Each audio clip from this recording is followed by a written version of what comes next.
Alright, post-trib moment number 34. Again, we have another desperate attempt to cover up what the Bible's really teaching.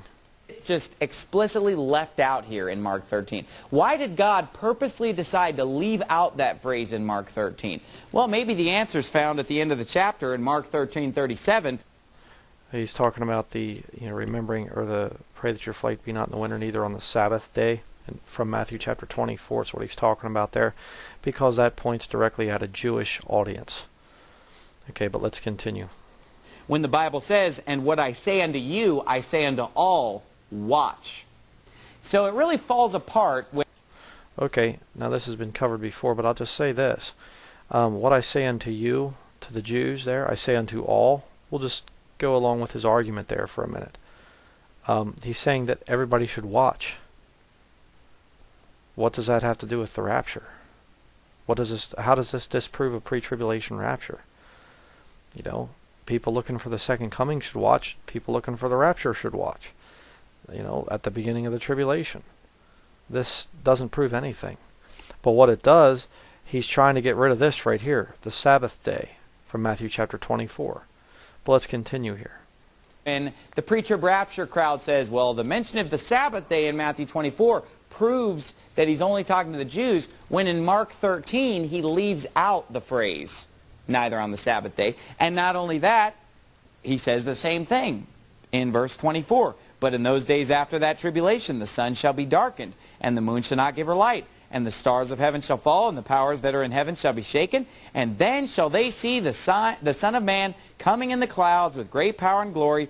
And then shall he send his angels, and shall gather together his elect from the four winds, from the uttermost part of the earth to the uttermost part of heaven. So you've got a post-trib rapture in Matthew 24 and in Mark 13. In Matthew 24, gearing it to the Jews, quote unquote, he mentions the Sabbath, if that's how you want to interpret that. But in Mark 13, he specifically...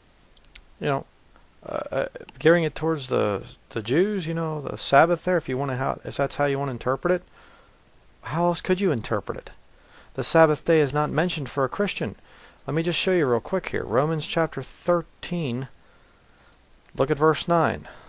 For this, thou shalt not commit adultery, thou shalt not kill, thou shalt not steal, thou shalt not bear false witness, thou shalt not covet. If there be any other commandment, it is briefly comprehended in this saying, namely, thou shalt love thy neighbor as thyself. Okay? Keeping the Sabbath day is not a requirement for a Christian in the church age. So who is Jesus referring to in Matthew 24? He's referring to the Jews. Okay? He's not proving anything here. He's desperately trying to cling to a false teaching. Specifically leaves that phrase out. So that is a weak argument to say it's talking only to the Jews. In Mark 13, he said, I'm speaking to all. Speaking to all to watch. Not to keep the Sabbath day. Okay? Not to that your flight be not in the winter. He's not speaking to all in the sense of all the little things there in Matthew chapter 24. And let me show you something else about Mark 13 that little false prophet Stevie Anderson there doesn't like to deal with. Why didn't he cover this? About in the synagogues ye shall be beaten.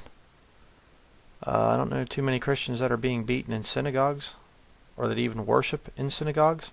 How about this one? Let them in Judea flee to the mountains. What are Christians doing in Judea? See, he doesn't like to talk about stuff like this, because it proves that the coming quote-unquote tribulation time period is actually the time of Jacob's trouble. It's for Israel, not the church.